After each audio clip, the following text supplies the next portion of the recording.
but I want to get to the mayoral debate here in Detroit next week.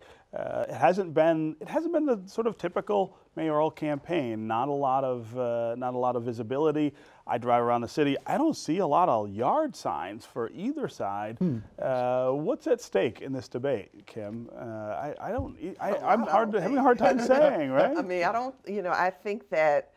I'm in a group that is of black women leaders in Detroit, and we decided the only race we were going to endorse in this year was the city clerk race. The clerk race. Because we think that that's, you know, probably the more important race, because we don't really see a big, we don't see a lot of competition in this race. I think that the challenge for Coleman Young II is being able to somehow convince voters that we can keep the momentum, even if it's just perceived momentum, but that he would somehow appeal to their sense of you know, black pride.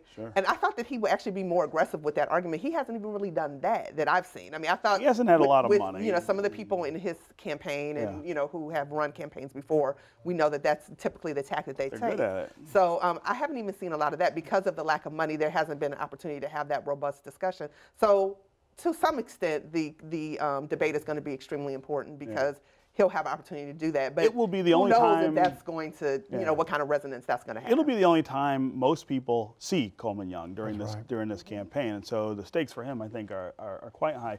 Nolan, I have thought for a long time that if Mayor Duggan had faced a more credible African-American challenger, say somebody who'd run something, if it was Warren Evans, for instance, not that you'd ever see those two run against each other, but somebody of that caliber, he would have had a tougher time, of course, selling to people who live in places other than downtown or midtown, where things are different. That's absolutely right. I mean, because the people who will do the bulk of the voting aren't in this downtown bubble. And so, but when you start thinking about who those names are, it gets to be a pretty thin list. And you know, well, partially because there are people who are, those people are on the mayor's side, right? They're that's friends.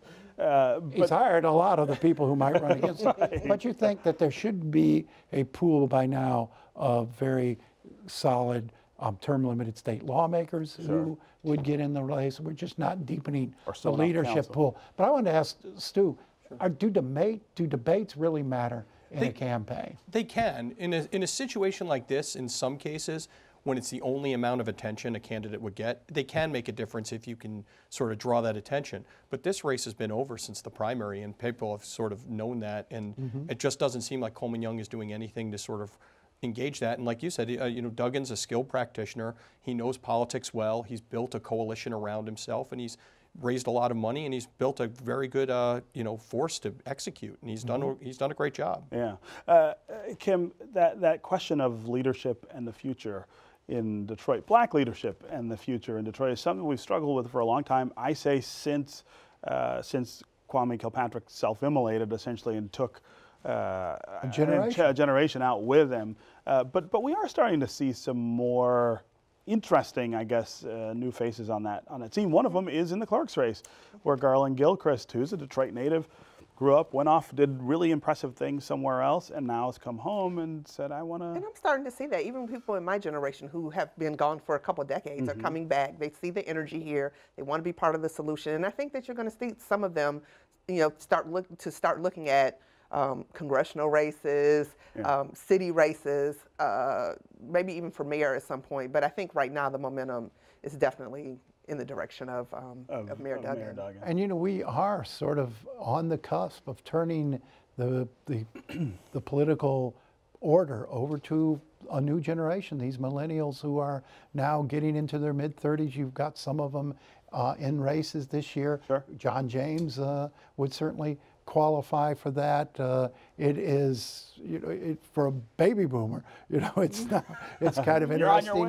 It's a new generation, or a second new generation is now rising to lead, and I think Detroit will do very well in that millennial generation. I hope so. I mean, I get nervous sometimes about, you know, who that is. I also would say it's a more diverse group of people than we have seen in the past. If you think about someone like Abdul El-Sayed, who was the health commissioner, now says he wants to run for governor. The young woman. Campaign together.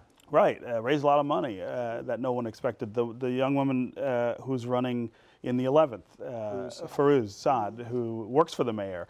I mean, it's reflecting Detroit change, but not in a way that I think is negative. Well, it's interesting that two of the people you just mentioned, Garland Gilchrist and Farouk, both came out of the Duggan administration. The Duggan administration, So, as did Abdul. but I wonder if he is really trying to cultivate leadership. I don't get the sense. I mean, you know, he's pretty good at sleight of hand. So I don't know how much you're going to actually see the wheels turning. Yeah. But you know, there was a McNamara machine. I don't think people feel the sense that there's a Duggan machine. Oh, there's a Duggan machine. But he is recruiting talent, and that's good. I mean, to have that talent in the city is a good thing. That's your first doubt. step. But there's toward- definitely a Duggan machine. I think it's called the